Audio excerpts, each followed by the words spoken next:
Particular picture, that's right, this particular picture taken in Birkenhead in Liverpool of Harry and Meghan on one of those official royal visits before they decided to abscond and disappear and start a new life. Well, this apparently created something of a controversy. Oh yes, and even inside royal circles questions were asked. But what about? As ever, let me explain. Thank you so much, as ever, for joining me once again for a more in-depth look at some of the royal stories that really do matter to us here, our wonderful chums, our community, our friendship group on this channel. A lot of you asked me to look into various things. And as I've said to you before, I've been very lucky to sort of be at the events that have happened and seen things firsthand. And a lot of the things that don't get shared by the mainstream media. There are reasons for that, and that's simply because, of course, there's a certain protocol attached to. But, of course, the other side of it really is that they don't want to offend. They want to carry on being invited to things. You understand how this is. You know, when you think about it, though, Prince Archie, literally, he's one of the most mysterious children of modern royal times. You could, in fact, call him the Houdini of royal children because we've never really seen him. Or have we? That's the problem. The way that Harry and Meghan, of course, has manipulated the whole scenario of Prince Archie's first arrival right through to the present day now, nobody honestly knows much about him. So today I thought we'll just have a better in-depth look at what I can tell you, what I know, what's going on behind the scenes, and then you can form your own opinion. You see, celebrity children, mysterious celebrity children at least, are nothing new. Cast your mind back, I know we're all young, but cast your mind back, way back to the 1930s when this beautiful actress, Loretta Young, a big MGM star at the peak and power of her fame, well, suddenly became mother expectant. And there was great scandal because at that point she wasn't married. Terrible situation, of course, in the 1930s. But that was covered up. Oh, absolutely. You know, she disappeared for about 9 months and re-emerged having to, she'd adopted a baby. The thing is, this particular baby, it turned out a few years later, looked exactly like her very much sought-after co-star, Clark Gable. And really, the cat was out the bag. But everybody went along with it, from Hedda Hopper, Luella Parsons, Walter Winchell. Everybody went along with it because they were either paid or it was for the good of the studio. You understand how this works. Fast forward a few years, and I suppose the other mysterious children, well, not too mysterious, I guess, would be that of the pop superstar, Michael Jackson. Remember the infamous image of him dangling the baby outside of the hotel balcony, which created literally ructions around the world. Some people say a good deflection so that people were not exactly looking into the whereabouts of those particular children. Now, you never really got to know too much about that scenario with Michael Jackson. That was really, I think, what became the mystery. If it had been very open, and this is what celebrities do, and let's not forget, this is what Meghan and Harry are now, simply celebrities. They stuck back from, of course, the royal family, wanting an independent life, something totally different. But Meghan Markle decided to, shall we say, curate her own narrative of how she saw her royal life. When Catherine, the Princess of Wales, welcomed her first child, Prince George, naturally she stood outside the Lindo wing at Paddington in the very heart of West London and celebrated the fact that there she was with yet another royal child. Everybody was thrilled. This is part and parcel of the job.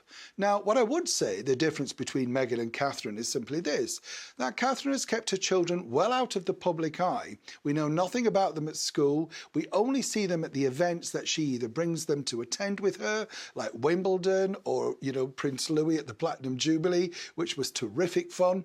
And, you know, they're very much controlled in the environment they want. Apparently this wasn't good enough for Meghan Markle. She apparently did not want to have her child presented on a silver platter for the world.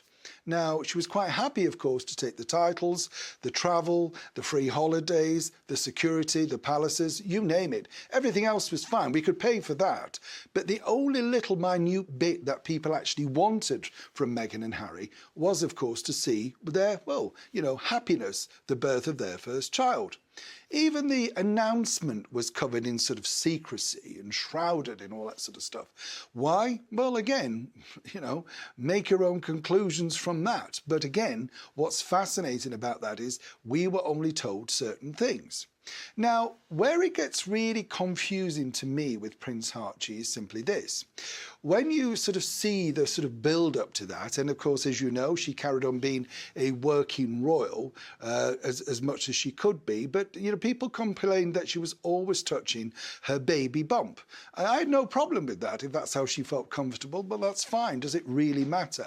A lot of people said, well, she was drawing attention to it. Well, if this was her first child, then of course that's what you would do. You'd be a little bit nervous about things, wouldn't you?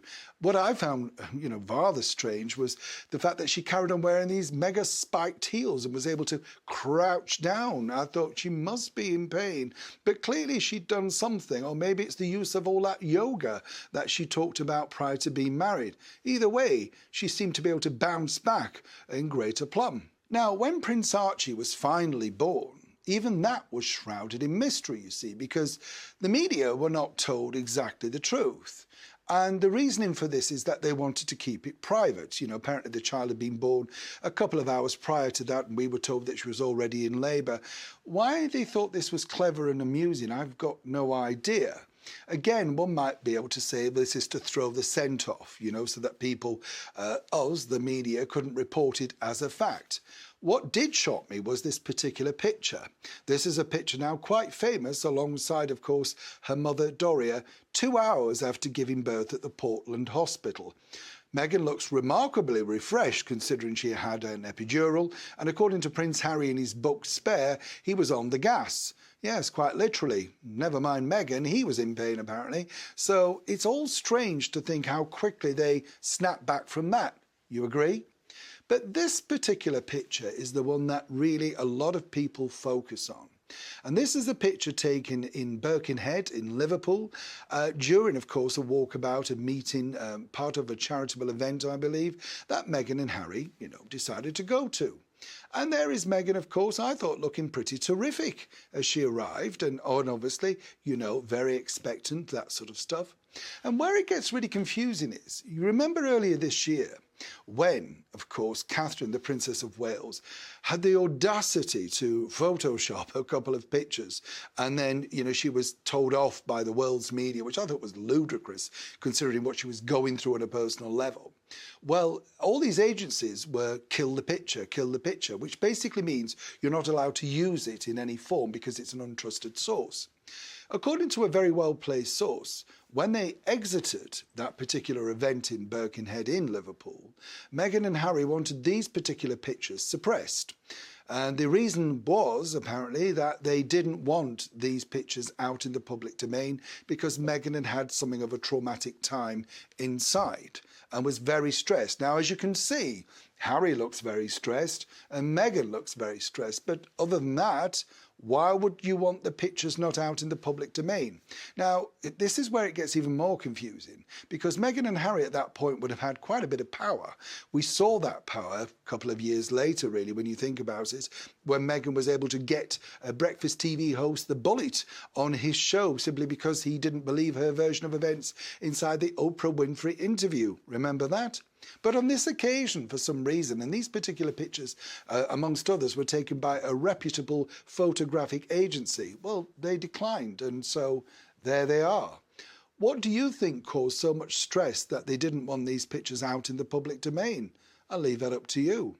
Back to Prince Archie. So consequently then, the birth arrived and Harry came out to speak to the media, and it was a joyous Prince Harry, something where he seemed to click back into his old self. I thought he looked very happy and very at one. I think this was the goal that he was after. He'd always wanted to be a father.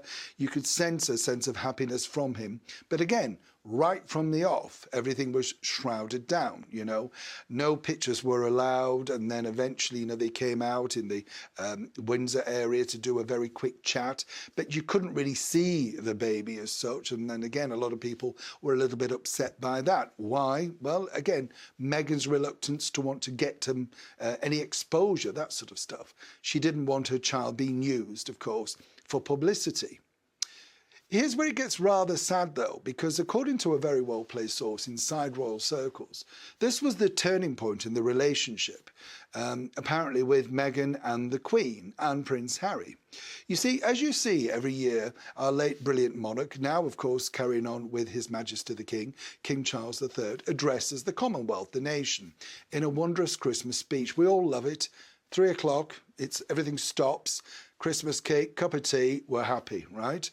Now, what happened was the Queen, there she was, and there's a table at the side, and you'll see, even though that had been the year of Prince Harry's birth, no picture, right? Notice that. What was more shocking, though, was while Her Majesty the Queen said that she'd welcomed a great-grandchild, another one, I think her 12th at the time, well, there was no mention of his name or indeed Meghan and Harry. And apparently this set them off in, the land of Montecito. They were furious, apparently. Why were they not recognised? That sort of stuff.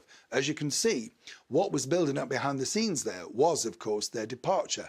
And at that point, according to that source, Her Majesty the Queen knew only too well what was coming, even though she tried to stop it. Was this her message, reluctantly, to say, OK, you're gone, because, of course, a few months later, we find out that, of course, she said, no, you can't be in, you're either in or you're out. Everything really proceeded to go quite wrong because, as we've now seen, Meghan Markle herself decided to cut herself off from what some suspected was a very close, to her at least, idol of Father Thomas Markle. And we know why. That's all been very much detailed. Seemingly, of course, the only person that she now has in her family circle would be her mother, Doria. But again, she offended many people by saying in an interview, I believe with The Cut in New York, that Harry had lost his father too. Well, no, he hadn't lost him. You chose to walk away. You chose to cut him out, simply because you apparently needed security for you and your child. Even though, of course, in the famous Oprah Winfrey interview, Meghan, said, her child wasn't going to have a title. But Harry knew the royal protocol. He knew that would kick in at a certain point. It's all set in stone, very clearly. So a little bit like Meghan not knowing the words to the national anthem, where she had to Google them. Why on earth didn't Harry simply step in and say, this is what happens? Is he really that terrified of his own wife? And again here, Meghan and Harry decided, to do things their own way, as they said, in July 2019 at the private christening of Prince Archie, or Archie as he was then. Now, what's really interesting was, and this shocked a lot of members of the British monarchy, the royal family, they didn't announce who their godparents were going to be for that. Now, again, their prerogative, but why the secrecy? Why did everything have to remain so secret? And this apparently was a problem for inside royal circles. You see, the Queen apparently spent a lot of time with Archie, but the records show, including her very detailed diary, that she didn't. She met him at best 3 times. Now, the story goes that when they were last over here for the Platinum Jubilee, and this is the story that really is very, very strange to believe, that the Queen was trolling back and forth, complete with handbag no doubt, up and down the path to Windsor to see Harry and Meghan, to play along with not just Archie, but of course their other child, Princess Lily too. Now, the story goes as well that their official photographer, Miss and Harriman, asked if he could take some pictures. And apparently Her Majesty the Queen said no. Well, that wouldn't be the case because it would have to be her official photographer. But apparently there are pictures. Now, I would dispute this simply because if there are pictures, why have we never seen them in some kind of celebration of, our late monarch? Surely Harry and Meghan would want to share those with the world. But this could be the problem. You see, when they signed up for their Netflix deal, they didn't want to share the children with us. But suddenly Netflix is a different kettle of fish. You see, Netflix had books, big books, and part of the stipulation was that you cannot do this docuseries without showing elements of your family life. So suddenly, out of nowhere, we see elements of the family life. Prince Archie in the bath, birthday party, always back of the head shots, stuff like that. But as I've said to you before, with both Meghan and Harry as micro-celebrities now, money truly talks. Now, after that, things were a little quiet again. What we saw apparently was a Halloween event and then some parade. But again, very murky pictures that suddenly either popped up via Zoom through a friend's conversation that we're not allowed to see or hear. You know, the sort of thing. So this is the reason why there's such a mystery regarding, of course, Prince Archie. Now, the most celebratory way that they could have looked and introduced their child to the world, most recently in fact, would have been when they launched the Parents Network. Remember that. Earlier this year, they sat down with CBS and Jane Powley for, some people say, quite a bit of money, as ever, we have to say, allegedly. And this was going to be their big launch. And this was, I think, a very viable project. It's all about how children are bullied online. And as I've said to you before, terrible situation that you and I probably, our age bracket, know nothing about, but goes on heavily now in schools behind the scenes. You can be in your bedroom and still being bullied. So I do applaud them for highlighting this particular situation. But again, that was hijacked by Meghan talking about her own dark thoughts and how she'd only scratched the surface of the darker times that she'd engulfed herself in the British monarchy. But they spoke about their children. Oh, they're terrific. Yeah, we love them. Absolutely. You know, you learn so much. You just want to protect them. Wouldn't that have been a wonderful time to introduce maybe some new pictures or a little bit of footage, even back of the head stuff? Nothing. According to a source, again allegedly at CBS, well, they did say we wouldn't mind something like this. This would really warm the project up. Flat no, right? So consequently, the biggest slapdown, I believe, that the royal family have had, and these children remain a mystery to senior members of the British monarchy, make no mistake about it. The stories go by all these royal reporters that, oh, you know, they have Zoom chats. Prince Charles has a Zoom chat with Archie. Absolute poppycock. That doesn't go on. It's fantasy. They couldn't risk the security. So if you want to believe that, that's great. That never happens. It's all lies.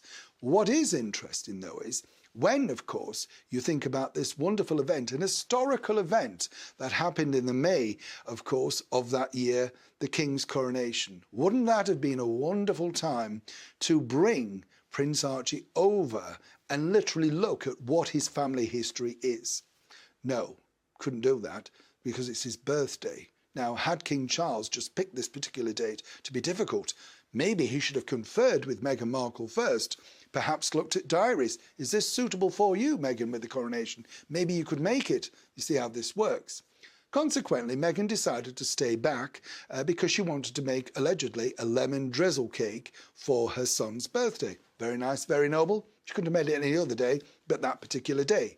So Prince Harry had to turn up on his own, looking very deflated, lonely and lost, to celebrate the most significant moment in his father's career. And I know it's not a career, but you know what I mean. And the other side of the coin is this, not even a personal message, nothing. Apparently they gave a toast at that lunch to everybody, including the children of Meghan and Harry. But Harry had gone at this point, he didn't even stay for the lunch. So moving forward, people ask a lot about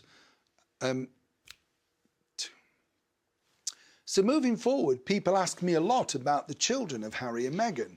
And what I can tell you is what you know. Nobody ever really sees anything of them. Yes, we get celebrities like Tyler Perry saying they're terrific and stuff like that.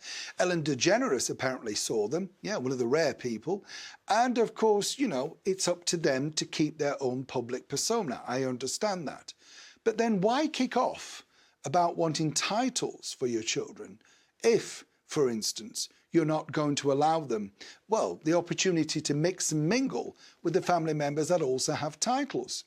One interesting factor that people have overlooked for a while is simply this.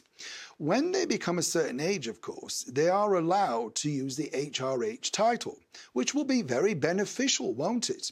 And according to that source, yes, apparently Meghan and Harry have not told their children about their heritage, their royal history, heritage, background, whatever you want to call it. Again, that's disputable according to ex-staff members who worked inside the Montecito mansion.